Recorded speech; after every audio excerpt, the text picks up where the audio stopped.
Hey all, Tom Moran here from Tom's Big Spiders, about to do a bunch of update videos with a bunch of molts. It's been a rather busy winter here with a lot of my spiders actually molting over the course of the winter. A lot of times it's a little cooler during the winter, so I don't get quite as many molts as I would say in the summertime, but we had a couple really good ones this winter that I kind of want to showcase. But before we do that, I just got an amazing gift in the mail. Actually, Billy and I both got one of these.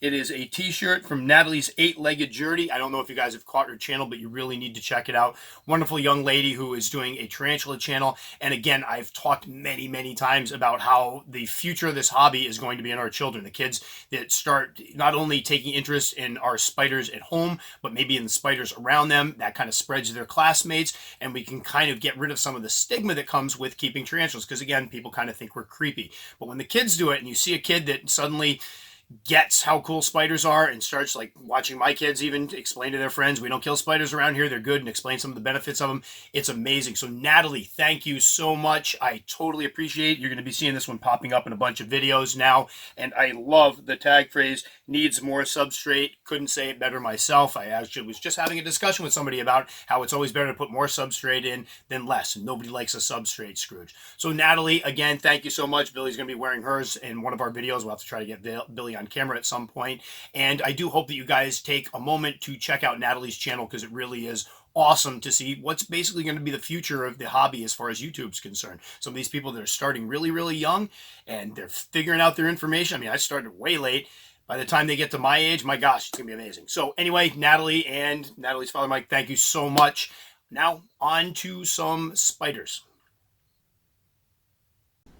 Okay, let's kick this one off with one of my favorite tarantulas, the Phormictopus cancerides. This is one of the original little blue slings I got that really made me fall in love with this genus. And as you can see here, this is an adult female. I believe I had just dropped some food in there for her to try to get her to calm down, but mine have been actually very well behaved overall.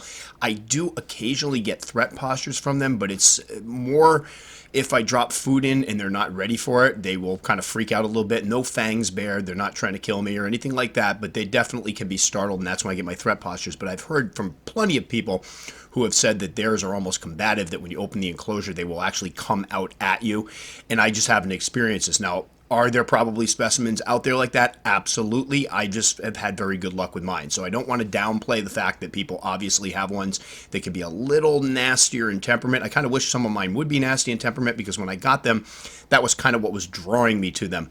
My thought process when I picked up my first two was these will help me get ready for, the more defensive old worlds, and as it turned out, they didn't at all. I ended up getting into old worlds, and these guys act pretty much like, a G. rosea. They just kind of sit there and look pretty. But there you can see some of the purplish tones on the legs, slight purplish tones, that bronze carapace looking gorgeous.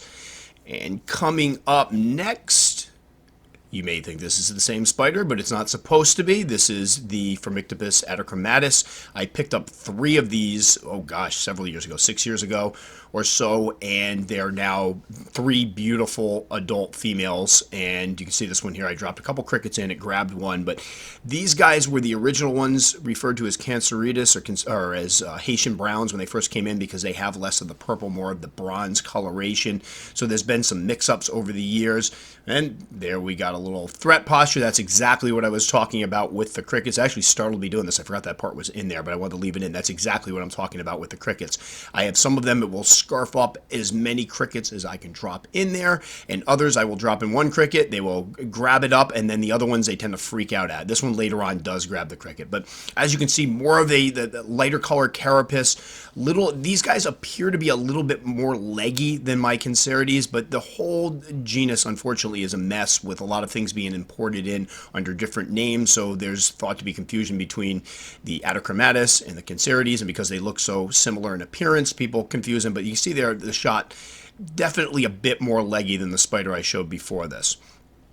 And I absolutely love these spiders. My atrichomatus tend to be a little more coy than my Phormictopus, who are actually very well behaved anyway, but that's about as much as I would get as the threat posture while either dropping in crickets or roaches, or sometimes one time I went to put in some water and splash a little water around in there, and I hit one and it freaked out a little bit. Mostly they're very well behaved, and I've never had any what people would call aggressive behavior from them. Next up is my chromatus. I absolutely love the look of this spider. There's her molt over there. She is getting a new enclosure. She's going to be going into one of the bioactive ones I've been working with. Can't wait to do that. But this is her in her other enclosure. She was going to get moved, and I realized she was in heavy pre-molt, so I left her in here for the time being. But those red seta on the abdomen, that bone white coloration, kind of off-white that they have, I just absolutely love the look of this species. And I'm glad this girl is looking like an adult now. She's probably pushing about 5.5 inches or so. This was one of the spiders that immediately attracted me to the hobby. When I started looking up all the different spiders I could get, I just thought these guys looked so striking.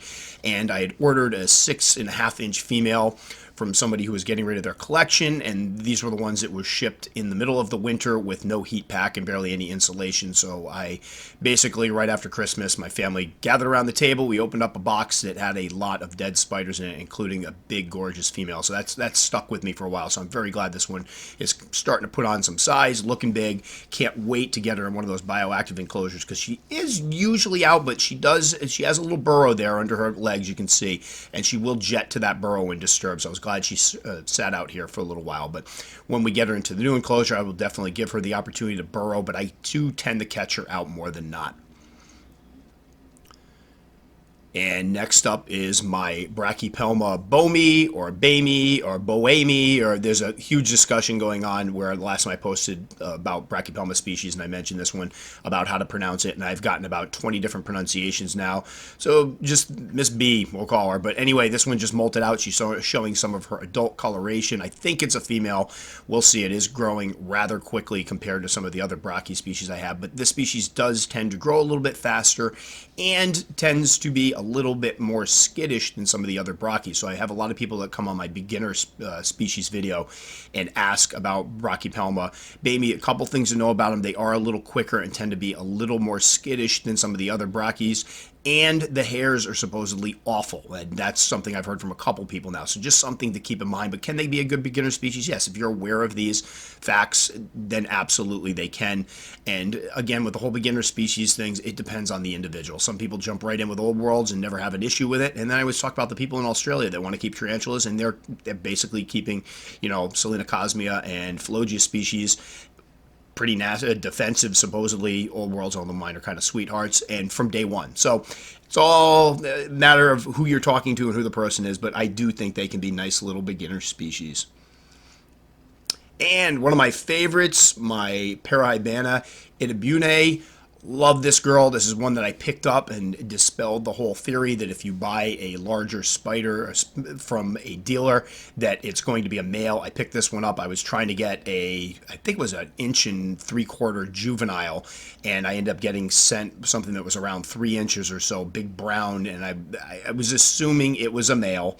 And I was wrong. This one molted out. This is one of the ones I posted up something to see if people could, tell me what sex it was ventrally, because I was thinking female, and I'm terrible at ventral sexing, and everybody came back, nope, it's a male, it's a male. Well, it's definitely a lady. She's got all the lady parts, and stunning. I love that coloration on the body.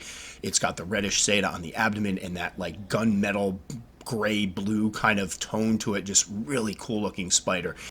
And like her cousin, the L. Parahybana, this one's a great eater. This one, last time I fed her, I think I fed her an adult hissing cockroach, and that was it was pretty gross. I'm going to admit it. I dropped it in, she killed it, took it down, killed it very quickly, and was still eating it the next morning. It was a big nasty bolus. So good meal though, and that threw her right into pre-molt. So really big spider. This one right now is probably pushing about 7.5 inches, 7 to 7.5 inches. Big leggy girl. I'll try to get a better measurement when I pull the molt out, but definitely one of my favorites in my collection. This is the one my son, when he had to do a report on rainforests and wildlife in the rainforest, he chose this species to talk about, and so it's kind of been a family favorite for quite some time. Next up is what was originally sold to me as a Grammostola pulchra. It's been in the hobby for years as Grammostola pulchra. Now there's a big discussion about whether or not they are a different species that's been misidentified, and this is gathering a lot of momentum, but that would be Grammostola quirogai, I believe is how it's pronounced, which is a species from Uruguay, because we found out that none of the actual pulchra that are only indigenous to Brazil have ever been exported out, and that the ones that have been sold as pulchra in the hobby are an almost identical tropical species from Uruguay, which would be the quirogai. So here's my girl looking. I shouldn't say girl. I have not sexed this one yet. I went to get some footage of her, and she was sitting on top of the molt at one point, and when I went back in to get the molt, she had basically torn it to pieces. So I don't have any footage of her. Right there's the molt right over there, ripped to shreds. So once again, I'm not going to be able to sex it. I thought the parts, and when I see her ventrally or him ventrally, it looks male to me, but I'm still holding out hope. But either way, whether it be a quirogai or a pulchra, an absolutely gorgeous spider. These are the jet black spiders that have been sold in the hobby for quite some time that are very desirable. My smaller one that I picked up is a sling a couple years ago, just molted as well, and has picked up some of the black coloration, so now I have 2 black spiders. And there's just something really striking about a jet black tarantula. I had my son come down the other day and went, "Is that thing completely black?" That's now my new favorite one. So beautiful specimen. Anybody that's keeping these guys, you're in for a treat once they start getting that black coloration. Next up, we have another one of my favorites. Honestly, they're all my favorite in a given day, but the Grammostoa iherigi. Absolutely love the coloration of these spiders. Love that it's a Grammostola species that tends to molt more than just once every 5 years. You got the beautiful red hairs on the abdomen, and that tone, not quite black, but a bluish black, just is amazing. There's the old molt over there. I pulled this one out. She's pushing about 6.5 inches now. She's getting to be a pretty big girl. But you can see they're a little bit more leggy than some of the other Grammostola species. This one is supposedly able to reach 8 inches in leg span. I haven't had anybody completely confirm that. I did have somebody tell me they had a female that was about 7.5 inches, so it sounds like it's definitely possible. They're supposed to be one of the larger Grammostola species, which I can't imagine the spider being 8 inches and having to look like this. Just absolutely stunning. But these guys have been, or she's been for me, a fantastic eater. I mean, I dropped 3 or 4 crickets in there. She is going at all 3 or 4 crickets. One time I dropped in 6 crickets, and she was just scarfing them up. She eats great. She molts more. I think since I've gotten her, I picked her up as a 3-inch or 3.5-inch female several years back, and she's molted 4 times. That's pretty good for a 3-inch Grammostola, because usually they slow down at that point. But here you can see her doing the little tarantula happy dance. She's got her mouth full of crickets. She molted about 3 weeks before this. I did wait quite a while before feeding her again, and now she's stuffing her face. But just an absolutely stunning spider, one that I wish more people would pick up, because they're underrated in my opinion. And here we do a little peekaboo. We have a Poecilotheria smithi. This one I picked up from a pet store about 3 summers ago, I think, 2 summers ago.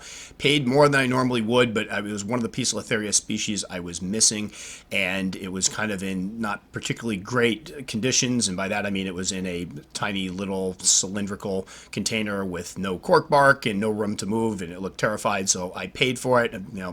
Again, if you want to check out my podcast, my thoughts on pet store rescues, that would explain anything, but I'm glad I did. She's molted 3 times since then. Looking gorgeous, very leggy, very beautiful. I was trying to feed her a cricket. There's the cricket there. Here, and unfortunately, she didn't bite until after I stopped filming, and then she had a beautiful thing where she took the cricket, basically pounced on it, and rolled on her back, and I completely missed the whole thing. So, thanks, girl. But anyway, just a gorgeous spider. Obviously, huge fan of the Poecilotheria species, and as you can see there, as many of my Poecilotheria species do, she has deposited her molt in her water dish. A lot of them do that. I think in the wild, it's probably because of running stream, or water is something that, would eventually take garbage away, so they drop it in there and it takes them away. But gorgeous spider. She did eat after this one, and I'll look forward to her next molt. And in just a second, I'm going to have some footage I'm particularly excited to present, because this is one of my adult females or subadult females, H. gigases. Was so excited to catch this one out, because this is one that molted. She actually molted about 2 months before this, a month and a half before this, and dragged her molt out. And we went to go feed her, and we caught her out on the surface, so I had to basically... This was maintenance time, had to soak down some of the substrate. After I shot this video, I pulled out the water dish and cleaned it out again. She loves to fill it with dirt. But anyway, I was excited to get this because you can see that they're not the defensive, hyper-aggressive monsters that some people make them out to be. If you give them enough space to burrow, I found that they do very well. They're not particularly defensive. I've rehoused these ones. This one here has been rehoused 4 different times. We had one where I rehoused her, and we had a huge mold outbreak, or fungus outbreak, so I rehoused her again right afterwards, had no trouble with her.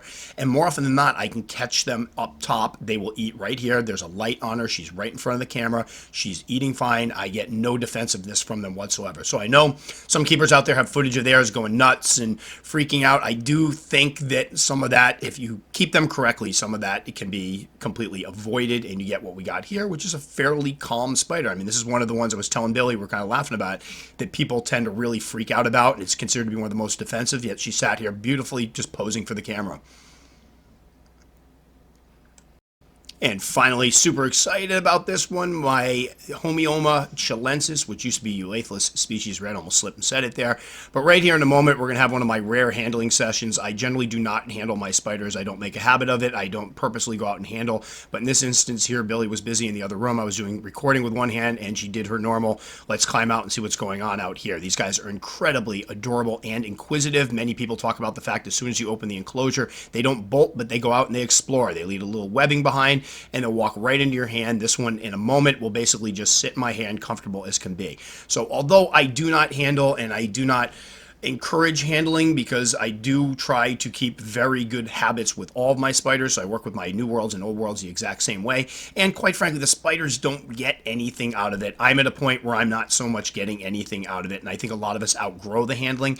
But I couldn't resist here, and I'm leaving it in the video because it is one of the rare instances where I stuck my hand out and caught her. But there's not many others I do this for. I've done it once with, a couple times with, I have a B. albopilosum female that's very docile, and I've stuck my hand out there before. But normally I don't handle, I just don't get anything out of it. But I will say, coming from a point where I was a terrible arachnophobe and terrified of them, handling was an important part of me getting over that fear. The first time I held one, it was an incredibly profound experience for me. It was huge. It showed that I'd overcome the fear. So it did work for that. But anyway, enough about handling. This little girl's looking gorgeous. She surprised me with a molt. She actually only ate 2 times after her last molt, which was over 2 years ago. I was a little concerned with her that she might be an older female at the end of her life cycle, but she molted, surprised me, and since then has eaten 3 times. I'm going to try to fatten her right up because these guys stop eating. They tend to stop eating for a while. But beautiful girl, one of my favorites in my collection, and just an amazingly adorable, inquisitive little spider. All right, hope you enjoyed that. Again, I'm super excited to get the Homeoma chilensis in there. She wasn't originally part of this video, but it got delayed and she molted in the meantime. So I'm glad I could include that. Again, this is the second time she surprised me with a molt. She did only eat twice before molting, which is really odd. Usually guys eat more, but these guys tend to be a little finicky, don't eat as much, will fast for a little while. So I'm so excited to see that she's got that new beautiful fresh skin on her. She seems to be active. She's eating again. And it was kind of nice to have a little impromptu handling session with her. Again, I don't normally handle. I make it a point of not handling because it's just the spiders really don't get anything out of it, and it just puts them at risk. But in that instance, that's usually when I end up handling, is when she goes and climbs out. I can't resist. She's adorable. She'll just sit in my hand. So whatever, we did it. I probably won't do it again for a little while until she tries to escape again. But anyway, once again, thank you so much to Natalie for the t-shirt. It's amazing. Billy will be wearing hers. We'll try to catch her on camera with it. And again, please take a moment to check out Natalie's channel. I do really want to support these younger hobbyists who are, enjoying the hobby. Their enthusiasm is just infectious to see how much they enjoy these animals. And that's going to be the future of the hobby for us, honestly. These kids are going to grow up, instruct their friends, instruct other peoples on how spiders shouldn't be feared and how they shouldn't have this stigma. And hopefully someday we'll see them more accepted and we won't get so many weird glances when we tell people that we enjoy playing with large spiders. So Natalie, thanks so much. As always, if you haven't checked out any of my videos before, you can check them out in here. If you'd like to subscribe to me, very much appreciated up there. I do hope that some of you click this one up here, which will be Natalie's channel. Check her out, say hello. That'll be it for me for now. Hopefully get some comments from people. Love responding to comments. Try to respond to all of them, and we'll catch you all next time.